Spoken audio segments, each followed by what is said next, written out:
What is up, guys? I am Mega Short Fuse, and this is going to be sort of a departure from my usual style of commentary. Usually I play games, have fun, and all that crap, and now I want to get all serious with you. I was listening up to a podcast while cleaning my house today, and they brought up the topic of Respawn Entertainment and Bungie's next projects, and it was part of a list, a top 7 list on that podcast, and some of you might be familiar, but I'm not giving the name away just yet. On top of that list, the list was, what was it? The top 7 games we want to announce in 2011. And on top was the projects they were working on, and they spoke about it sort of like they were curious as to what exactly they were going to do. And so this is going to be sort of my opinion on that and why I think it's not gonna be anything shocking. Now, for those of you who aren't familiar, Respawn Entertainment was founded by Jason West and Vincent Zampella once they left Infinity Ward last year due to legal issues with Activision.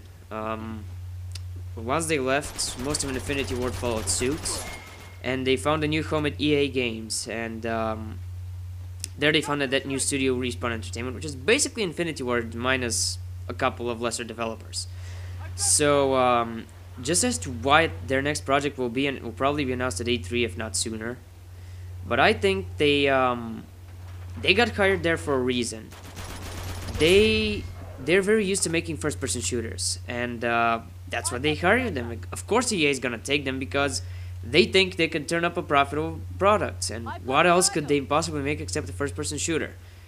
To me, it's blatantly obvious, and it doesn't even deserve kind of even an afterthought, but it is going to be a first-person shooter, and the most they can innovate is if they set it in the future. Because Respawn Entertainment, as far as I'm concerned, is just for now, a very profitable prospect. And to establish themselves in the market under EA's rule, if you will, rule is too harsh of a word, considering they don't take lightly to being abused, sort of, and commanded around, but as far as them establishing themselves on the market, they need to, I think, turn in something safe. And what's safer than a Modern Warfare 2 ripoff, or a Modern Warfare ripoff, or just a general first-person shooter mold clone? There's gonna be something unique, but chances are it's gonna be very, very standard. And come E3, we're gonna find out. Now, as far as Bungie goes, Bungie finished their work on Halo with Halo Reach last year, and they got, what was it? They signed a 10-year deal with Activision, so they can, produce a game under Activision.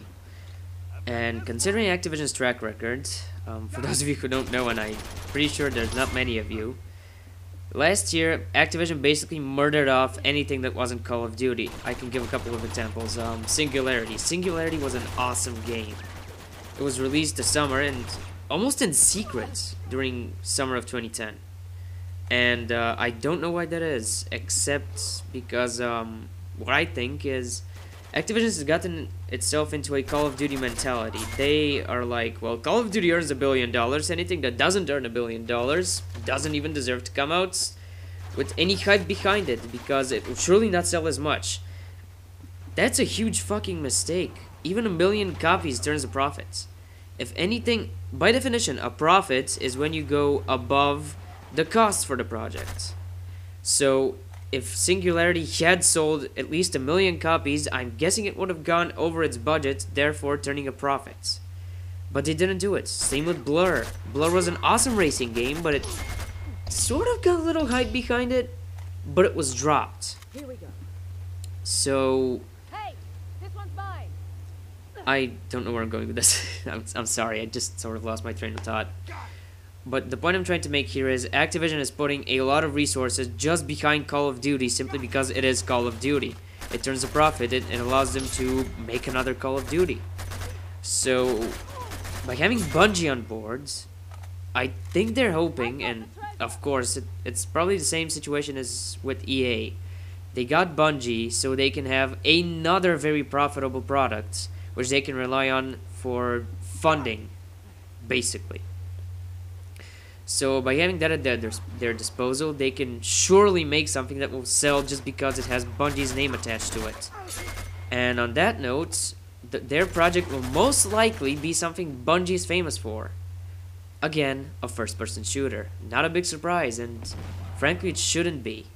Because both... What I'm trying to make here is both of them need to establish themselves... No, Respawn more than Bungie, but both of them need to re-establish themselves now that Halo is done.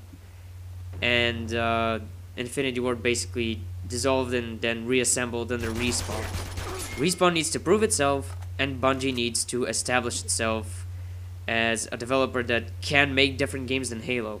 But under Activision's rule, Bungie, I think, will sort of find it a necessity to make a game, again, that is a safe bet to establish themselves as profitable so they don't get fucking murdered like so many other studios under Activision's rule. I'm not trying to make Activision seem like an evil company. No, every company needs to turn a profit. I just disagree with their ways of crushing everything that isn't Call of Duty, basically. So to summarize, Respawn Entertainment needs to prove itself, and the only way it can do that, in my opinion, is with a first-person shooter, because that's what they're known for.